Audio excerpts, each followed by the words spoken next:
জয় হিন্দ বন্ধুরা, defence dream YouTube চ্যানেলে আমি তোমাদের সকলকে স্বাগত জানাই।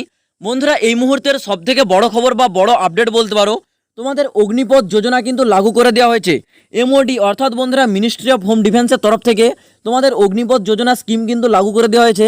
তোমরা লাইভ কিন্তু স্ক্রিনে দেখতে পাচ্ছ, এই নোটিফিকেশনটা কিন্তু তোমাদের মিনিস্ট্রি অফ হোম ডিফেন্সের তরফ থেকে জারি করা হয়েছে। সেই ডেটটাও কিন্তু বন্ধুরা এখানে উল্লেখ করা রয়েছে, 14ই জুন 2022 কিন্তু তোমাদের এই ফুল নোটিফিকেশনটা জারি করা হয়েছে মিনিস্ট্রি অফ হোম ডিফেন্সের তরফ থেকে। বন্ধুরা, এখানে তোমাদের নোটিফিকেশনে কি কি বলা রয়েছে তোমরা দেখে নাও। এখানে বলা রয়েছে, in a transformative reform cabinet ক্লিয়ার্স Agnipath scheme from recruitment of youth in the arm forces. অর্থাৎ বন্ধুরা, এখানে তোমাদের বলা রয়েছে এই অগ্নিপথ স্কিমটা তোমাদের কিন্তু ইন্ডিয়ান আর্ম ফোর্সেস অর্থাৎ বন্ধুরা ইন্ডিয়ান আর্মি, ইন্ডিয়ান নেভি এবং ইন্ডিয়ান এয়ারফোর্সের ওপর কিন্তু লাগু করা হবে। অর্থাৎ তোমরা কিন্তু এই তিনটে বাহিনীর ওপর এই অগ্নিপথ যোজনাটা পেয়ে যাচ্ছ। নেক্সট বন্ধুরা, এখানে তোমাদের বলা রয়েছে, তোমরা যারা যারা এই অগ্নিপথ যোজনাতে ইন্ডিয়ান আর্মি, ইন্ডিয়ান এয়ারফোর্স এবং ইন্ডিয়ান নেভিতে যুক্ত হবে, তোমাদেরকে কিন্তু এখানে অগ্নিবীর বলা হবে। এছাড়াও কিন্তু তোমাদের যে এই সার্ভিসটা সেটা কিন্তু 4 বছরে থাকবে। এখানে বলা রয়েছে বন্ধুরা 4 ইয়ার্স সার্ভিস। 4 ইয়ার্স সার্ভিসের মধ্যে বন্ধুরা তোমাদের কিন্তু 5 মাস ট্রেনিং হবে, বাকি 3.5 বছরে কিন্তু তোমাদের সার্ভিস লাইফটা থাকছে।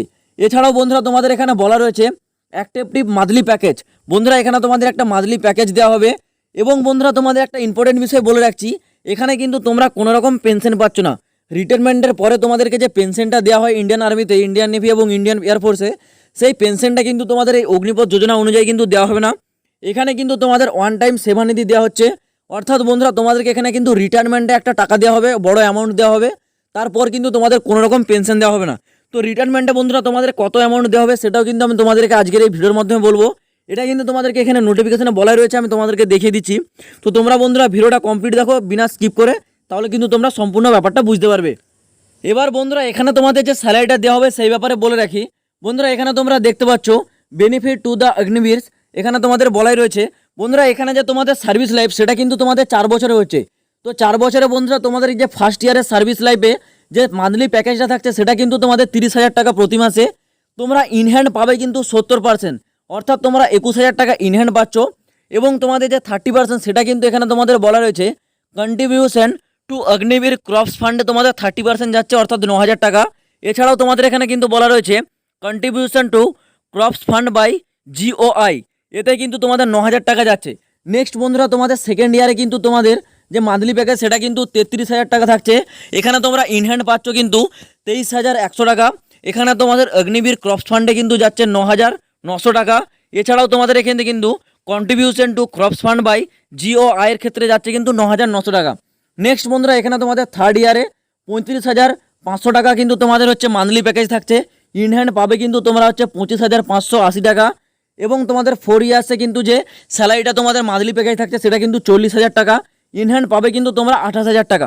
তো এখানে বন্ধুরা তোমাদের যে রিটায়ারমেন্টটা বন্ধুরা তোমাদের কিন্তু এই দুটি বেসের উপর দেওয়া হবে। অর্থাৎ বন্ধুরা তোমাদের যে কন্ট্রিবিউশন টু অগ্নিবীর ক্রপস ফান্ডে যে তোমাদের প্রতি মাসে যে টাকাটা জমা হচ্ছে সেটা কিন্তু তোমাদের এখানে 5.2 লাখ হচ্ছে টোটাল 4 বছরে। এবং তোমাদের contribution to crops fund by GOI যে তোমাদের প্রতি মাসে টাকাটা জমা হচ্ছে সেটা কিন্তু তোমাদের 4 বছর পর গিয়ে হচ্ছে 5.2 লাখ। তো এটা তোমাদের মিলে হচ্ছে কিন্তু তোমাদের 11.71 লাখ। 11.71 লাখ বন্ধুরা তোমরা কিন্তু রিটায়ারমেন্ট পাচ্ছ। এটাই হবে তোমাদের রিটায়ারমেন্ট। এখানে কিন্তু তোমরা বন্ধুরা কোনো রকম পেনশন পাচ্ছ না। এবার বন্ধুরা তোমাদের অনেকের মনে একটা কোশ্চেন রয়ে গেছে যে 4 বছর সার্ভিস লাইফের পর তোমাদের সবাইকে সার্ভিস থেকে বের করে দেওয়া হবে কিনা। বন্ধুরা, এখানে তোমাদের নোটিফিকেশনে বলা রয়েছে সবাইকে বের করা হবে না। তোমাদের এখানে কিন্তু 25% স্টুডেন্টকে রেখে দেওয়া হবে, অর্থাৎ তোমাদের 25% স্টুডেন্টকে রেগুলার আর্ম ফোর্সে কিন্তু জয়েন করে দেওয়া হবে। আর বাকি 75% অর্থাৎ বাকি 75%কে কিন্তু বের করে দেওয়া হবে। বন্ধুরা, এই যে 25% স্টুডেন্টকে রাখা হবে এই নিয়ে তোমাদের কিন্তু একটা আলাদা সিলেকশন হতে পারে। সেটা তোমাদের ফিজিক্যাল টেস্টও হতে পারে বা তোমাদের কোনো রকম রিটার্ন এক্সামও হতে পারে। এই বিষয়ে কিন্তু তোমাদের নোটিফিকেশনে বলা নেই। শুধুমাত্র এখানে বলা রয়েছে যে তোমাদের 25% রাখা হবে। যখন বন্ধুরা তোমাদের বলে দেবে যে তোমাদের এখানে সিলেকশনটা কীভাবে করানো হবে সেই বিষয়ে যখন বন্ধুরা কোনো রকম আপডেট আসবে আমি তোমাদের জানিয়ে দেবো, চিন্তার কোনো কারণ নেই। এখানে শুধু বলা রয়েছে বন্ধুরা তোমাদের হচ্ছে 25%কে রেখে দেওয়া হবে। তো উদাহরণস্বরূপ বলে রাখি বন্ধুরা, তোমাদের যদি 100 জন স্টুডেন্ট যুক্ত হয় সেই ক্ষেত্রে বন্ধুরা 25 জনকে রাখা হবে, আর বাকি হচ্ছে 75 জনকে কিন্তু বের করে দেওয়া হবে। নেক্সট বন্ধুরা, এখানে তোমাদের আরেকটা বিষয় বলা রয়েছে, এখানে তোমাদের এই বছরের মধ্যে কিন্তু তোমাদের আর্ম ফোর্সে বন্ধুরা 46,000 কিন্তু ভ্যাকেন্সি কন্ডাক্ট করানো হবে। অর্থাৎ যে রিক্রুটমেন্ট র্যালিটা সেটা কিন্তু 46,000 থাকছে। এই 46,000টা বন্ধুরা ইন্ডিয়ান আর্মি, ইন্ডিয়ান এয়ারফোর্স এবং ইন্ডিয়ান নেভি তিনটে বাহিনীতে কন্ডাক্ট করানো হবে। তো বেশিরভাগ থাকবে কিন্তু ইন্ডিয়ান আর্মিতে। তো তোমরা ভেবে নিতে পারো বন্ধুরা 35,000 প্লাস কিন্তু তোমাদের ইন্ডিয়ান আর্মিতেই কিন্তু নিয়োগ করানো হবে, অর্থাৎ যে রিক্রুটমেন্ট র্যালিটা সেটা কিন্তু এখানে কন্ডাক্ট করানো হবে। তো টোটাল এখানে 46,000 বন্ধুরা যে টোটাল সংখ্যাটা সেটা কিন্তু এখানে উল্লেখ করে দেওয়া আছে। এছাড়াও বন্ধুরা তোমাদের আরেকটা বিষয় বলে রাখি, তোমরা যারা বন্ধুরা এই অগ্নিপথ যোজনাতে যেতে যাও, এখানে তোমাদের একটা এজ লিমিট দেওয়া রয়েছে বন্ধুরা। এই এজটা বন্ধুরা দেখতে পাচ্ছ 17.5 অর্থাৎ 17.5 থেকে 21 বছর বয়সের মধ্যে হয়ে থাকতে হবে, তাহলে তোমরা যেতে পারবে। এখানে তোমরা বিভিন্ন প্রকার পোস্ট পেয়ে যাবে। এখানে তোমরা সোলজার জিডি অর্থাৎ জেনারেল ডিউটিও পেয়ে যাবে। শুধুমাত্র তোমাদের 10 পাস যোগ্যতা, অর্থাৎ তোমরা যদি 10 পাস যোগ্যতা অর্জন করে থাকো তাহলেও কিন্তু তোমরা এখানে যেতে পারবে। তো বন্ধুরা যা ইম্পর্টেন্ট ডিটেলস ছিল আমি তোমাদের সাথে আলোচনা করে দিয়েছি।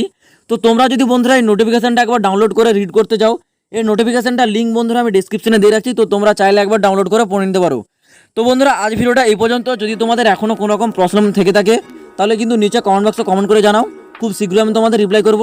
তো চলো বন্ধুরা দেখা হচ্ছে আবার পরের ভিডিওতে নতুন কোনো আপডেটের সাথে। জয় হিন্দ, বন্দে মাতরম।